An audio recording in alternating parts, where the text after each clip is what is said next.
We go back to 1921. A tragedy begins here, not with the roar of a cannon, nor with a bullet fired in anger. It begins with the quiet scratching of a fountain pen on a map. This is the true story of the Congo Ocean Railway. History calls it the deadliest construction project of the modern era. There is a dark legend regarding this place, whispered by the elders who survived. They say that for every wooden sleeper laid down on this track, an African life was paid. Regardless of the official statistics, the reality remains haunting. This was not just a piece of infrastructure, it was a site of tragedy disguised as a railroad. The French Empire sat on a massive fortune in timber and ivory, yet without a way to export it, that fortune was worthless. The mighty Congo River was blocked by violent, impassable rapids, trapping the colony's wealth inside the jungle. The merchants in Paris were impatient. Their only solution was to build a railway, a line stretching over 500 kilometers, cutting through the jagged, hostile Mayombe mountains to reach the sea. On paper, it was an engineering marvel. On the ground, it was a logistical nightmare. In 1921, there were no excavators, no bulldozers, and no industrial cranes. The white engineers made a cold, pragmatic calculation. If they could not import machines running on coal, so be it. They would use machines running on starch, biological machines fueled by bananas and cassava. That is how they viewed the indigenous population. Not as men with families, nor as employees with rights, but simply as fuel, cheap, expendable, and as irreplaceable. A massive recruitment campaign began. The colonial administration called it a labor contract, but in the remote northern lands of Obanji Shari, it was nothing short of a manhunt. Imagine being a young villager, miles from the coast, unaware that your world is about to end. Your life is dictated by the seasons, the harvest, and the spirits of your ancestors. You have never seen the ocean. You have never seen a train. The industrial monster of the 20th century is a myth to you. Then, the silence of the morning is shattered. It starts with the barking of dogs, then the shouting of strange voices. Soldiers appear from the mist, their boots stamping into the red dust. They do not knock. They surround the huts. They drag every able-bodied male out into the central square. Mothers scream for their sons, and wives cling to their husbands, but they are silenced by brute force. The selection process is humiliating. Soldiers check teeth and squeeze muscles, exactly like they are buying livestock at a market. They are looking for the strong, the young, the enduring. The chosen ones are not handcuffed, as iron is too expensive to waste on prisoners. Instead, they use rope. Rough, heavy hemp rope. They secure heavy collars around your necks, chaining you to the man behind, and the man behind him, one by one, connected in a long, wretched chain of human misery. You are stripped from your land without a word. In the panic, a terrifying rumor spreads through the line. The villagers do not understand colonial economics. They look at these violent strangers and believe the worst. They think they have been captured for a dark ritual. They believe they are marching to their doom, to be sacrificed to some unknown god. To them, this is not a job offer. It is a march into the afterlife. The journey to the coast creates the first layer of trauma. It is a march of survival that lasts for weeks, sometimes months. Imagine walking barefoot through the dense rain. Imagine wading through swamps, teeming with insects and malaria, under the scorching heat of the equator sun. You have no shoes, no medicine. Your only food is handfuls of moldy flour tossed to you like animal feed. The rope binding you becomes a curse. The rough hemp chafes against your skin, creating raw wounds that never heal. If one man stumbles, the tether tightens against the group, choking those around him. They must move as a single, suffering organism. On the road, the weak begin to fall, but the guards do not stop, for speed is the only law. If a man cannot stand, they cut the rope. They kick him to the side of the trail and leave him to the jungle. His body becomes just another milestone on this fatal path. Then comes the river transport. The survivors who make it to the Congo River are herded onto cargo barges designed for timber, not people. Hundreds of men are packed into the pitch-black hold. There is no ventilation. The air is thick with sweat, filth, and the smell of deadly fever. Sickness spreads like wildfire in the darkness. Men die silently, crushed against their neighbors, too weak to call for help. The roar of the engine drowns out their final breaths. When the hatch opens, days later, the light reveals the cost. The dead are separated from the living, cast into the murky depths, lost to the current forever. After a grueling journey of weeks, by river, by foot, and by sea, the survivors finally arrive at Point Noir, They stumble out of the transport. They squint at the harsh sunlight, shielding their eyes. They are skin and bone, with hollow cheeks and broken spirits. Many of them see the ocean for the first time, the great salt water. But there is no wonder in their eyes, only exhaustion. They have survived the raid, they have survived the march. They have survived the river, but the true nightmare hasn't even started. That was just the warm-up. Look ahead. The landscape changes dramatically. The flat coastal plains are gone. Rising up before them is the Mayombe forest. A green wall, towering, wet, and imposing. The locals call it the Forest of No Joy. It is a place where the canopy is so thick it blocks out the sun. A place of hostile spirits, granite cliffs, and relentless rain. This is where they will work. This is where they will use their bare hands to tear down mountains. The engineers stand on the platform, watching the new arrival. They are dressed in crisp white linens, holding clipboards. They do not see fathers or brothers. They see inventory. They count heads, deduct the losses from the transport, and calculate the batch's lifespan. Names erased.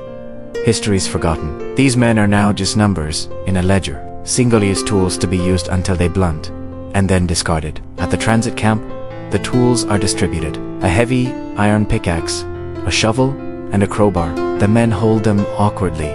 The metal feels hot and heavy in the sun. They stare into the dense jungle. From deep within the trees, a rhythmic sound echoes through the mist.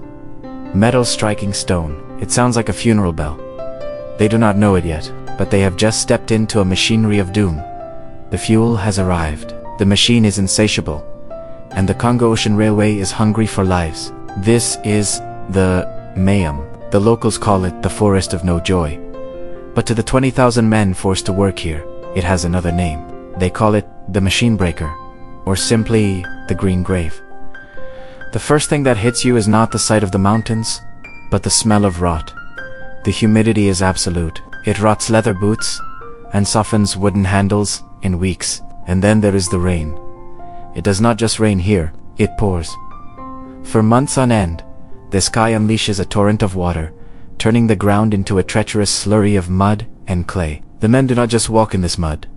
They live, sleep, and very often perish in it. The task before them is physically impossible. The engineers in Paris drew a straight line across the map, demanding the railway go straight through the mountains. But the geology of the Mayombe is cruel. It is not soft earth, but granite.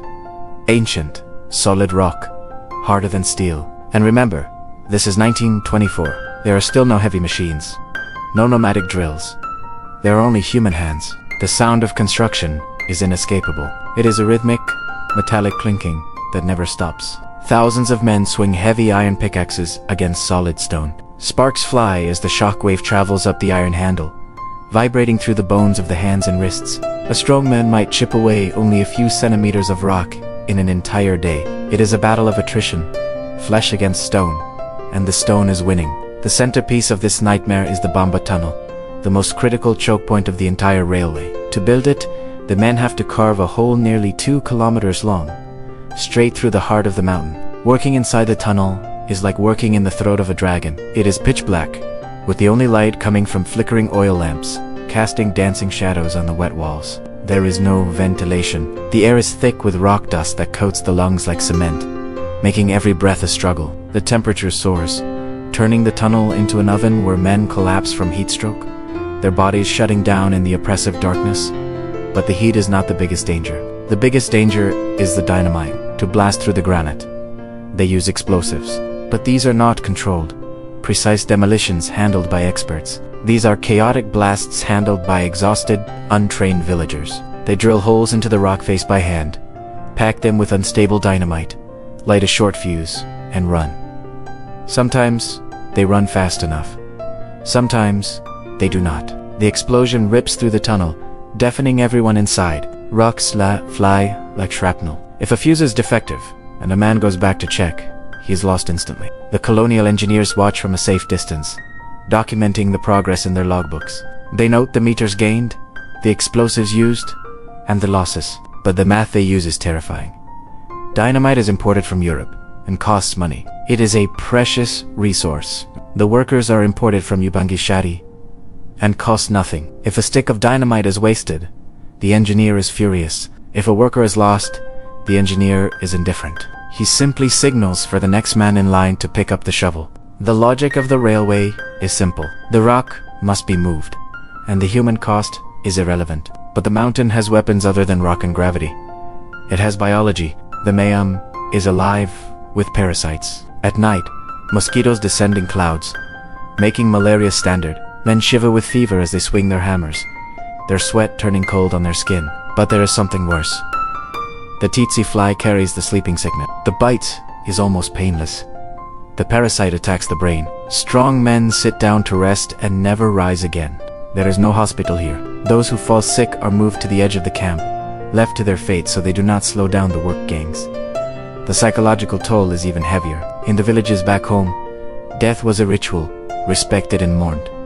Here, death is an industrial byproduct. When a man is lost in a landslide, his body is often not even recovered. He is simply paved over. The railway track is laid directly on top of the rubble that buried him. The survivors know this. They know that they are walking on the remains of their brothers. Every meter of track they lay is a final resting place. The sound of the pickaxes changes. It is no longer the sound of construction, but the sound of digging a massive graveyard. Discipline is maintained through fear. The colonial guards, the kapitas, act without mercy. They patrol the line. If a man stops to wipe the sweat from his eyes, he is disciplined. If a man collapses from hunger, he is harshly driven to stand or left to stop moving forever. The brutality is not random. It is calculated to break the spirit, to turn a human being into a machine that works until it fails. Food is. The supply lines from Pointe Noire are unreliable. The men are fed a paste of cassava and dried fish that provides just enough energy to keep them standing. Starvation breaks them down until their bodies simply fail. They look at each other and see their own future mirrored in the hollow eyes of their comrades. As the months turn into years, a strange silence falls over the camps. The men have stopped hoping for rescue. They have become part of the mountain, moving like ghosts in the mist, swinging their hammers in a trance. The Maham has taken everything from them. Their names, their families, and their hope. All that is left is the rhythm. Strike, lift, and strike again. The railway must be built, and the machine is still hungry. But deep in the earth, something is shifting. The engineers are pushing too hard, ignoring the warnings of the earth itself. Above the Bamba Tunnel, the heavy rains have been falling for weeks. The soil is saturated, and the rock is unstable. The mountain has had enough. It is preparing to strike back. And this time it will not take just one or two men. It is going to take a whole shift. It begins with a vibration. Deep inside the Bamba Tunnel, the men stop swinging their picks. They look at the ceiling. Water is dripping faster than usual, and the oil lamps flicker as a gust of wind rushes through the shaft, smelling of wet earth. Then comes the sound. It is not a loud explosion. It is a low, grinding groan, like the mountain itself is in pain. The engineers outside shout warnings. But it is too late. The structural supports, made of rotting timber, snap like matchsticks. Thousands of tons of saturated granite and mud detach from the mountain face above. In seconds, the entrance to the tunnel is erased. The darkness inside becomes absolute. There is a moment of chaos, of shouting, of men scrambling over one another in the pitch black. And then, silence. The mountain has reclaimed its territory. Outside, the rain continues to fall, washing over the fresh pile of rubble. The surviving workers stand in the mud, staring at the wall of rock that now seals their brothers inside. They look to the colonial engineers, waiting for the order to dig, waiting for the rescue operation to begin. But the order never comes. The engineers consult their blueprints and look at their watches. They make a calculation. Digging takes weeks, and machinery they lack. Worst of all, it delays the timeline. The timeline is sacred, dictated by the Governor-General in Brazzaville and the ministers in Paris. So a new decision is made. They do not dig them out. They simply mark the section as unstable on the map and order the survivors to start digging a new angle a few meters to the left. The men inside are not rescued. They are written off. They become part of the foundation. This is the moment the workers realize the truth. They are not building a railway. They are building a cemetery that happens to have trains running over it. This disaster is not an isolated incident. By 1925, the Congo Ocean Railway has become a machine of mass consumption. The project is consuming money, materials, and men at a rate that alarms even the colonial administration. But they do not stop. They accelerate. The labor force is perishing faster than it can be replenished. the loss rate in the camp skyrockets. In some sectors, the attrition rate hits 40% per year. If you send 10 men to the Mayombe, 4 will never return. The camps turn into fields of sorrow. Dysentery sweeps through the barracks. Sanitation is non-existent, and the drinking water is contaminated. Men wake up in the morning to find the man sleeping next to them has gone cold during the night. There is no ceremony anymore. The bodies are collected by burial teams every morning and taken to shallow trenches dug at the edge of the forest. No names are marked, no prayers are said. They are simply covered with lime and dirt, and the jungle grows over them within days. Back in the administrative offices in Pointe-Noire, the officials are engaged in a different kind of horror. The horror of bureaucracy. They see the numbers rising. They see the reports of heavy losses. But instead of improving conditions, they improve the paperwork. They begin to manipulate the statistics. If a worker dies on the construction site, it is recorded as an accident. But sick men left to die on the roadside are simply recorded as released from contract. When he passes away a few kilometers down the road, he is no longer their responsibility. He does not appear in the official death toll. This is how they keep the numbers acceptable for the public back in France. It is a calculus of death, a ledger where human lives are moved from the asset column to the liability column, and then erased completely. But the human spirit has a breaking point. You can only push men so far before they snap. In 1928, the despair turns into rage. News of the railway horrors travels back up the river, back to the villages of Ubangi. The people realize that recruitment is a death sentence. When the recruiters come this time, the villages are empty. The people have fled into the bush, or worse, they are waning with weapons. A rebellion erupts. It is known as the War of the Hoe Handle. A spiritual leader named Carnot rises up. He promises them magic. He tells them his charms will turn French bullets into water. It is a desperate, tragic hope. Farmers turn their farming tools into weapons, ambush recruiters, and burn colonial outposts.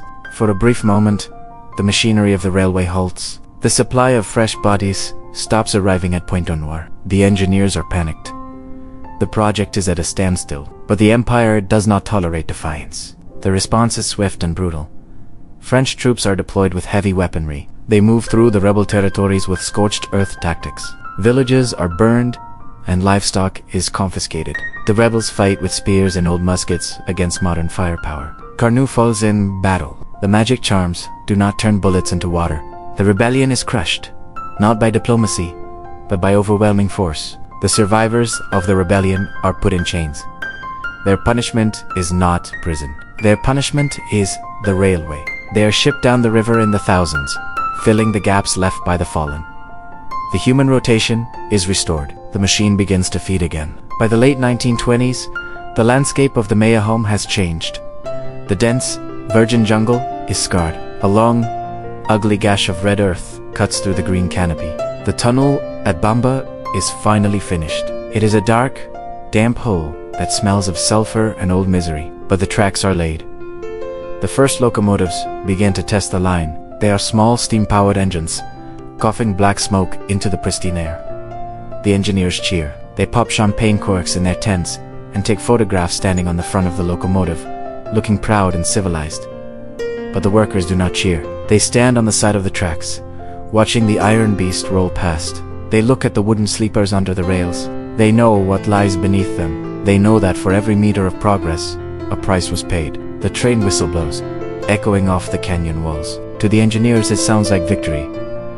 To the workers, it sounds like a scream. As the project enters its final phase, the administration wants to clean up the image of the railway. They want to present it to the world as a triumph of French civilization. Camps are tidied, infected barracks burned, and flowers planted to hide the rot. They issue new clothes to the workers who will be visible during the opening ceremony. They are whitewashing the tomb. They are preparing to the grand finale. The Governor General announces that the railway will be inaugurated soon. Dignitaries from Europe will arrive.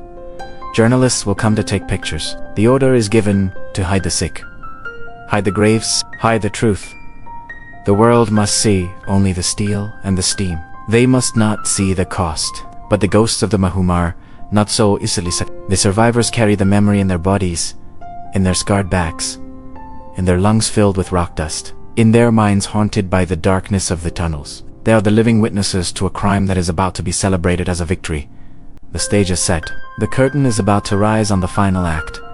The train is ready to depart for the ocean, but the passengers have no idea what they are riding on. It is July 10th, 1934. The day has finally arrived. In Brazzaville, the air is thick with humidity and anticipation. The newly built train station is draped in the tricolors of the French flag. A military band plays patriotic marches, their brass instruments gleaming in the African sun. The platform is crowded with the elite. Men in crisp white linen suits and pith helmets shake hands with smiling officers. Women in silk dresses hold parasols, chatting politely about the weather and the marvels of modern engineering. They are here to witness history. The Congo Ocean Railway is officially complete. It has taken 13 years. It has cost nearly £1 billion francs. And today, the Governor General, Raphael Antonetti, stands at the podium to declare victory. He clears his throat and begins his speech. He talks about the triumph of civilization over nature. He talks about the indomitable spirit of France. He calls the railway a ribbon of steel that binds the colony to the motherland. He speaks of the mountains conquered and the rivers tamed. But there is one thing he does not mention. He does not mention the cost. He does not mention the 17,000 official losses. He does not mention the thousands more who crawled away to perish in the bush, unrecorded. He does not mention that the very platform he is standing on was likely leveled by men who are now buried just a few meters beneath the soil. The audience applauds. Champagne corks pop. The flashbulbs of cameras ignite, capturing the smiles of the victors. And in the background, standing in the shadows of the palm trees, the surviving workers watch in silence. They are not invited to the party. They are the ghosts at the feast. Then comes the main event, the inaugural train ride. The dignitaries board the train. The interior is a masterpiece of European luxury. There are plush velvet seats, mahogany tables, and crystal lamps. Waiters in white jackets move through the aisles, serving wine and ores. The obrist the whistle blows, a long, piercing shriek that scatters the birds from the trees. The locomotive hisses, the wheels turn, and the heavy machine begins to move. The passengers look out the window. They marvel at the scenery. They see the lush green jungle rushing past. They see the majestic waterfalls. They point at the monkeys in the trees. They call it beautiful. They call it wild. They do not know what they are looking at. When the train enters the Mayombe forest, the mood inside the carriage remains light. They do not smell the rot. The electric fans keep the air cool and perfumed. They do not feel the presence of the past. But just beneath the wheels, the reality is different. Every sleeper, every wooden tie that supports the rails, marks a tragedy. As the train picks up speed, it rattles over the bones of the Ubangi villagers. It grinds over the remains of the rebels. It vibrates the earth where the victims of the Bamba Tunnel collapse still lie, sealed in their granite tomb. The train plunges into the tunnel. For a moment, the carriage goes dark. Inside, the passengers giggle nervously. Someone makes a joke about the darkness. But outside, in the crushing blackness of the tunnel, the silence of the fallen is deafening. This is their monument. They did not get a grave with a headstone. They got these. A dark, damp hole in the mountain, serving the very empire that claimed them. The train emerges into the sunlight on the other side. The passengers applaud again. They have survived the crossing. They arrive in Pointe Noire, to another fanfare, another banquet, another round of speeches. And just like that, the construction is over. The job is done. The surviving workers are no longer needed. The administration does not thank them. It does not offer them pensions. It simply opens the gates and tells them to leave. They are discarded like blunt tools. Thousands of men, broken in body and spirit, begin the long journey home. They walk back to the villages they were stolen from years ago. But when they arrive, they are strangers. They are not the same men who left. They are hollowed out. They have seen things that no human should see. They have done things to survive that they can never forgive themselves for. They return to a land that has forgotten them, carrying the invisible weight of the railway on their backs for the rest of their lives. So, what is the legacy of this project? Today, if you travel to the Congo, the railway is still there. It is old now. The tracks are rusted. The stations are faded, their colonial grandeur peeling away under the relentless sun. The train still runs, but it is tired. It is known as the Jungle Express. It carries timber, fuel, and passengers who crowd into carriages that have not been renovated in decades. The jungle is trying to take it back. Vines creep over the rails. Roots buckle the concrete platforms. The Mayombe is patient. It knows that steel is temporary, but the forest is eternal. But if you listen closely, the story is still there. Historians estimate that, for the 510 kilometers of track, at least 17,000 people died. That is roughly 33 deaths for every kilometer, or 1 death for every sleeper. It is a statistic that numbs the mind. But we must not let it be just a number. We must remember that each unit in that statistic was a man with a name given to him by his mother, a man who felt the sun on his face, who feared the dark, who laughed, who loved, a man who was dragged from his home, chained by the neck, and fed into a machine to lower the price of timber in Paris. The Congo Ocean Railway stands as a complicated monument. To some, it is a feat of engineering, a vital artery of trade that helped build a nation. To others, it is a crime scene that stretches for 500 kilometers. It is a scar on the face of Africa that refuses to heal. It serves as a brutal reminder of the colonial logic. The logic that said progress justifies any cost, as long as the people paying that cost are not the ones reaping the profit. As the sun sets over Pointe Noire today, the Atlantic Ocean crashes against the shore, just as it did in 1934. The waves wash away the footprints in the sand, but they cannot wash away the history. The train whistle blows in the distance. It is a lonely sound. It echoes through the forest of no joy. And if you know how to listen, it does not sound like a machine. It sounds like a choir of 17,000 voices, reminding us of the price of the ticket. The railway is finished, but the debt is never paid.